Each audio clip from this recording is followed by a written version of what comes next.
When we announced last July that we were going to eliminate the provincial sales tax and instead harmonize our consumer tax with that of the federal GST, at the time we indicated something that I think is increasingly evident, and that's that all of the leading economists in Canada were telling us at the time and still telling us today that this is the single biggest thing that the province of British Columbia can do to stimulate the economy and create jobs. Harmonization alone will lead to $11.5 billion more in capital investment in this province over this decade.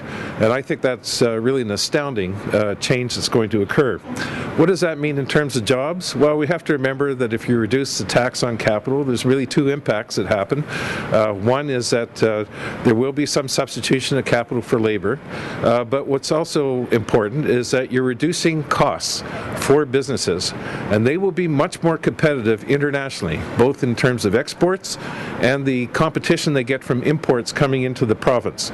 And the impact on jobs is quite large. In fact, taking into account all the tax changes that are to take place over this coming decade, I expect that jobs will rise in British Columbia by 141,000.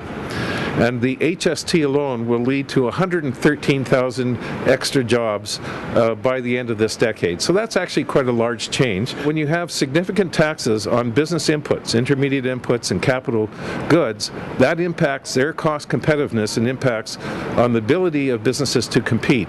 And it does impact on the prices that consumers face. So when you take off those taxes that are embedded in the cost of businesses, prices will fall to some extent. And in fact, every study has shown that they pretty well reflect most of the tax reduction prices will fall down by.